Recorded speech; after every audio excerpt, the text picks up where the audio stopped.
Hello po, isang pinagpalang araw sa bawat isa po sa atin. At ngayon pong week na ito ay meron po tayong bagong pag-aaralan. Meron po tayong bagong topic.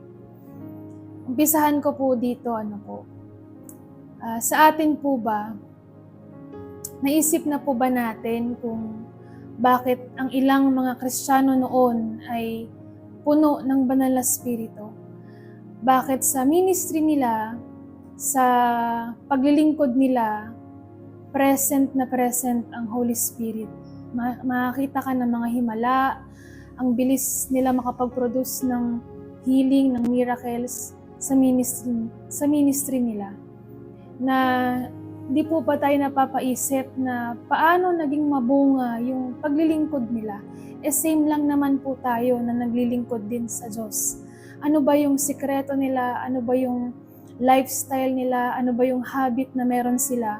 Bakit present na present ang Holy Spirit sa paglilingkod nila? Ngayon, kung titingnan po natin yung every revival, yung mga spiritual movements na nangyari noon, yung bawat revival at spiritual movement na ito, yung pag-aaralan po natin, naalamin po natin, yung mga events na ito, may common pattern po sila. Makikita po natin doon na yung bawat tao, bawat ordinaryong babae man o lalaki, ay puno ng something extraordinary. Ano po yun? Puno sila ng banal na spirito. Although wala silang mga titles, hindi sila sikat, hindi sila famous, pero dala-dala nila ang totoong presensya ng Diyos. Kaya naman sa bawat revival, sa bawat meetings nila, sa ministry nila, napakasagana, napaka-present ng presensya ng Diyos. Ngayon, hindi lang sila yung mga Kristiyano na Kristiyano lang tuwing linggo. Hindi rin sila yung mga relihiyosong tao. Sila po ay yung mga taong totoong sumasa kanila ang Espiritu ng Diyos. Kung aalamin po natin yung mga buhay nila Dwight Moody, John Wesley, George Mueller, or si John Hyde at marami pang iba, may kakaiba po sa mga Kristiyanong ito. Hindi sila ordinaryong mga Kristiyano. Hindi rin ordinary yung daily routine nila. Merong something sa kanilang heart na nag-aalab. Ngayon, ano po ba yung kakaiba sa mga taong ito? Sila ba ay spiritual lang o meron silang ginagawa na mga bagay na habit na nila na nag-lead sa kanila na magkaroon ng totoong intimacy sa Holy Spirit? Meron silang mga habits na naging dahilan bakit ang lapit-lapit ng Holy Spirit sa kanila. At ngayon po, pag-aaralan po natin itong 7 habits na humulma o nag-shape sa mga Kristiyanong ito kung bakit sila naging spirit-filled. Itong mga taong ito na ang deep at ang intense ng relasyon nila sa Diyos, na yung mga ginawa nila ay nag-iwan ng marka na hanggang ngayon ay may impact pa rin sa mundo. At pag-aaralan din po natin kung paano natin ito may apply sa buhay natin ngayon, yung mga habits na meron sa buhay nila. Ang title po nito ay The Habits of the Most Spirit-Filled Christians in History. Number 1 habit po, nakalagay po dito ay secret prayer, the source of everything. Ang pinakaunang habit po ay ang pananalangin. Hindi ito prayer na ritual lang o repetition. Ito po yung prayer na part na ng buhay mo. Malalim na panalangin at deep surrender doon sa secret place. Ngayon po, isang halimbawa po dito ay si John Hyde, na kilala po siya sa tawag na Praying Hyde. Ito pong tao na ito ay ipinanalangin niya po ang kaligtasan ng bansang India, na kahit yung mga kaibigan niya po ay makakapag-testify kung gaano ka-intense manalangin itong si John Hyde. Na sa sobrang intense po niya mag-intercede, naapektuhan na pati yung physical body niya dahilan sa sobrang bigat ng intercession na ginagawa po niya.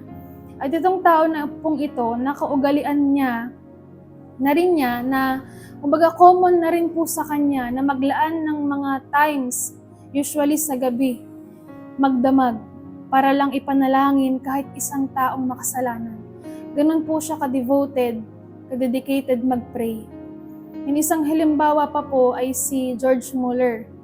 Isa po siyang evangelist at founder din po siya ng isang orphanage. Na dito sa orphanage na pong ito, meron siyang inaalagaan na 10,000 mga bata noong 19th century sa England po. Ngayon, hindi siya nanghingi ng pera para masustain itong orphanage na ito. Lahat ng ginawa niya para mapatakbo, maalagaan yung mga orphans na ito ay driven lahat ng prayer. Ibig sabihin lahat ng pangailangan niya para sa orphanage na ito, lahat ng pangailangan ng mga batang ito, ng mga taong ito, lahat yon ay hiningi niya sa Diyos sa panalangin. Ngayon po, ito pong si George Muller, dun po sa story po niya, meron po siyang journal na naka-record po doon yung over 50,000 na mga sagot sa panalangin niya. Ang dami po, 50,000. Ngayon po, ito pong si George Muller, hindi naman siya nag-start na nag-boom agad or naging mabunga agad yung Christian life niya, yung prayer life po niya. Nag-start lang din po siya na katulad natin, na may kumbaga uhaw sa Diyos, may desire din na mas mapalapit pa sa Diyos. Ngayon, sa paglipas ng panahon, dahilan sa naging habit niya na ang manalangin, hindi na ito naging duty sa kanya, kundi ito po ay naging kagalakan na rin niya at naging pleasure po sa kanya. Isa po pong mga halimbawa ay yung mga Kristiyano noong 16th or 17th century, tulad po nila, nakalagay po dito si Richard Baxter, si Thomas Brooks. Ito pong mga taong ito, itinuturo nila ng Kristiyano na walang panalangin ay parang isang katawan na walang hininga. Ibig sabihin patay. Ito pong si Baxter at si Brooks, nananalangin sila sa tahanan nila kasama yung mga family po nila o yung iba pong mga grupo pa ng mga Kristiyano, at naniniwala sila na ang greatest instrument para mangyari ang isang revival ay ang panalangin. Amen po. Ngayon, ito pa pong mga halimbawa, katulad po nila Evan Roberts, David Livingstone, and Andrew Murray. May isang mga bagay po na common sa mga prayerful na taong ito. Ang isa pong common sa kanila ay nandun na nanirahan sila, nagdudwell sila doon sa secret place. Meron sila na allotted na time, kumbaga habit na nila sa buhay nila na maglaan ng intimate na time sa Panginoon, sa secret place. Amen po. Ngayon po, sa atin po, pwede din tayong mag-start ngayon para maging spirit-filled na mga Kristiyano po tayo. Ang isa pong pinaka mahalaga ay magkaroon po tayo ng deep prayer life. Mag-start po tayong maglaan ng oras at maging habit po ito na pumunta ka doon sa dwelling place. Katulad po ng mga taong ito na nakaugalian nila, kumbaga naging hininga na nila ang pananalangin. Amen po. Ngayon sa atin po, gusto po ba natin na mapuno tayo ng Diyos? Mag-start po tayo doon sa secret place. Sa lugar na yon, walang papalakpak sa'yo, wala kang audience, walang spotlight, ikaw lang at ang Diyos. Yan po ang sikreto ng mga tao na ito, bakit yung mga entablado nila, bakit yung mga pulpits nila, yung testimonies nila, ay sagana ang presensya at pagkilos ng banal na Espiritu. Bakit ang dali na makapag-produce ng miracle sa ministry nila? Ang isa po na pattern dito, habit po nila ay yung pag-dwell doon sa secret place, yung pananalangin. Amen po. Sabi po dito sa Daniel 6 verse 10, isa pa pong halimbawa ay si Propeta Daniel. Sa verse 10, ang sabi niya, nang malaman ni Daniel na nilagdaan na ng hari ang gayong kautusan, umuwi siya Lumuhod siya at nanalangin at nagpasalamat sa kanyang Diyos sa isang silid sa itaas ng kanyang tirahan na may bukas na bintanang nakaharap sa Jerusalem. 3 beses niyang ginagawa ito sa maghapon gaya ng kanyang kinaugalian. So si Propeta Daniel ang isa pong pattern din sa kanyang buhay ay yung kinaugalian na niya rin po ang pananalangin. Amen po. So pangalawa naman po ay nahabit ay yung meditating on the word, not just reading. Pangalawang habit po na nag-shape sa mga Kristiyanong ito ay ang constant na pag-meditate ng Word of God. Kung ang panalangin po ay oxygen ng soul, ang Word of God naman po ay daily bread ng mga taong ito na spirit-filled. At hindi po ito yung quick reading lang na sa atin po, minsan feeling mo kasi satisfied ka na kapag nakabasa ka na ng 5 to 10 chapters a day. Pero ang tanong kasi dito, naintindihan mo ba yung binasa mo? Naliwanagan ka ba? Hindi po ito yung ganong klase ng pagbabasa or pag-alam ng salita ng Diyos. Kundi yung mga taong ito, meron silang immersion, inaalam nila yung binabasa nila, inaaral nila, nagkakaroon sila ng pagbabad doon sa pag-aaral ng salita ng Diyos, na kung saan yung bawat verses ay nilalasahan, sinasaulo at ina-apply sa buhay. Yan po ang habit ng mga taong ito, hindi lang po sila basta nagbabasa. Isa pong halimbawa dito ay si John Wesley. Siya po ay founder ng Methodist movement. Ang habit niya po, every time magbabasa siya ng Bible, ay nakaluhod po siya. Nananalangin siya habang nagbabasa ng may matinding paggalang sa Word of God. So makikita po natin doon sa habit niya, hindi lang siya basta nakaupo at nagbabasa ng Word of God, kundi nandun makikita mo yung reverence niya sa Diyos at sa salita niya dahilan sa nakaluhod pa po siya. Amen po. Ngayon, isa pa pong halimbawa ay si Jonathan Edwards. Isa po siya sa mga great theologians at revivalists noong 18th century. Ang habit naman po niya, ang way ng pag-meditate naman po niya ng Word of God, every time na magbabasa po siya ng Bible, ang gagawin niya, maglalakad-lakad po siya sa may gubat, malayo sa ingay ng mundo. Andun yung deep meditation niya sa mga nakasulat sa Bible. Iniisip-isip niya ito after niya basahin, iniisip-isip po niya ito. At yung way ng pagbabasa po niya ay hinahayaan po niya na imarka ng Holy Spirit every word of God na mababasa niya. Tinatatak po niya sa isip at puso po niya. Another example po ay si David Brainerd.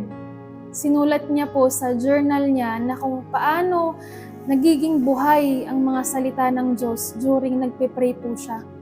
Na itong mga salitang ito ay nagbibigay po sa kanya ng direksyon sa buhay at sa ministry po niya. Tulad po na nakalagay po sa Psalms 119 verse 105. Sabi po dito, "Your word is a lamp to guide my feet and a light for my path." So ang salita ng Diyos ang magbibigay sa atin ng direksyon, malinaw na direksyon sa buhay na ito at sa paglilingkod po natin. One example pa po ay si Martin Luther. Isa po siyang reformer at theologian din. Sabi niya na ang Word of God ay kailangan minunguya, kailangan dinadigest at ina-apply sa buhay. The more na binabasa niya po ang Bible, the more na nare-realize niya na ang lawak at ang lalim pala ng salita ng Diyos. Yung way ng pagbabasa po niya ay hindi lang basta napaspasan niya yung isang chapter, yung isang passage. Ginagawa niya, nginunguya niya katulad po natin kapag kumakain po tayo. Kailangan, hindi ka lang basta lunok. Kailangan nginunguya mo yan, kinukuha mo yung nutrients ng kinakain mo. Ito pong si Martin Luther, ganun po yung style niya ng pagbabasa ng Bible. Minunguya niya, dinadigest niya, ibig sabihin, andun yung deep meditation niya, iniisip-isip niya ito, nagre-research siya doon sa binabasa niya. At sabi niya, the more na nababasa niya, ang Bible, the more na nakikita niya na ang lalim pala, ang lawak pala ng salita ng Diyos. Isa pa pong halimbawa ay si Martin Lloyd Jones. Isa po siya sa mga greatest preachers noong 20th century. Ganito naman po yung habit nitong tao na ito. Everyday magbabasa po siya ng 2 chapters lang sa Bible. At yun ang i-meditate niya buong araw. Ngayon, para sa isang theologian, parang maliit na portion lang yung 2 chapters a day na babasahin mo. Pero ito pong tao na ito, alam niyo po, mas nakita niya yung lalim at yaman ng Word of God. Dahilan sa yung 2 chapters na yun, sobra niyang inaaral, minimeditate niya. Amen po. Ngayon po, ito pong mga taong ito ay hindi sila nagbabasa ng Word of God dahilan sa duty ito ng isang Kristiyano. Binabasa nila ang Word of God dahil alam nila na kailangan nila ito. Katulad ng natin, katulad ng kung paano natin kailangan ng pagkain sa araw-araw para masustain yung buhay natin.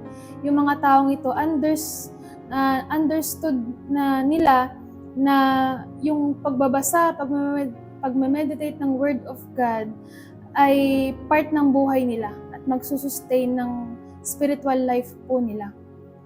Ngayon po, ang Word of God po ay direksyon at lakas sa kanila. Kaya nga po makikita po natin yung ministry ng mga taong ito, amen po, ay napaka-successful. Makikita natin talaga yung pagkilos, yung presence ng banal na spirito. Ngayon po sa atin din po, hindi naman natin kailangan na mag-start tayo na magbasa ng napakaraming chapters na hindi naman natin maintindihan. Mas kailangan po natin ito maintindihan, makuha yung sustansya ng binasa mo. At ngayon habang nagbabasa po tayo, pwede natin maging attitude sa pagbabasa. Habang nagbabasa po tayo, ay yung magkaroon din po tayo ng pagtatanong sa Diyos na, Lord, ano ba yung sinasabi mo sa akin? Ano ba yung minimin mo sa passage na ito? Amen po.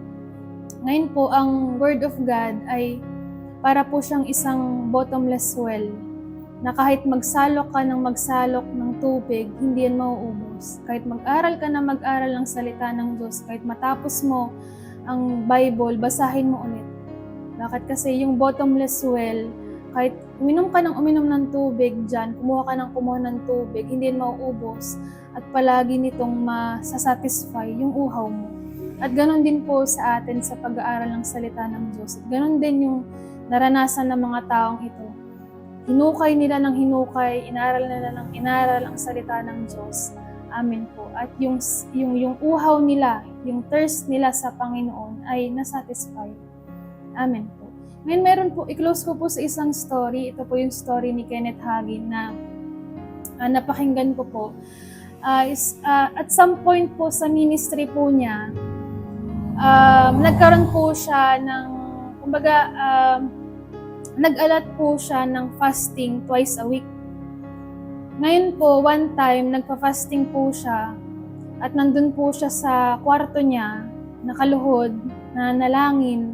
At the same time, yung buong araw na yon, binabasa niya po ang salita ng Diyos, which is doon po sa Book of Mark, kwento po niya.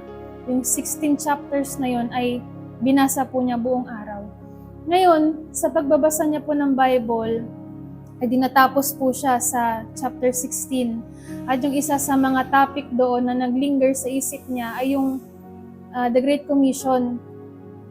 Ngayon, nung natapos siya mag-pray, humiga po siya, at habang nakahiga po siya, iniisip-isip niya pa rin yung Mark 16. Ngayon, habang minimeditate niya yung chapter na yon, maya-maya napansin niya na yung isip niya ay tumahimik.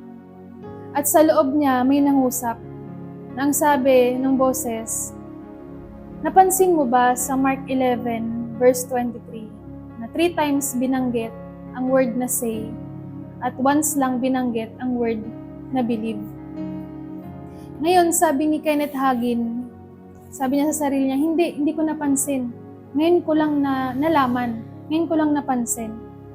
Ngayon po, all talk siya na over 100 times niya nang nabasa ang New Testament. Tapos yung verse ng Mark 11:23, 1,000 times niya nang kinote, no, sa sermon niya, sa pagtuturo niya. And yet, ngayon lang siya natauhan, ngayon niya lang na-realize habang nagme-meditate siya na yung Mark 11:23, 3 times binanggit ang word na say, at once lang binanggit ang word na believe. Ngayon, ang sabi ng Diyos sa kanya, ito yung gustong sabihin ng Diyos sa kanya habang nagme-meditate siya, na sabi po ng Lord, my people primarily are not missing it in the believing.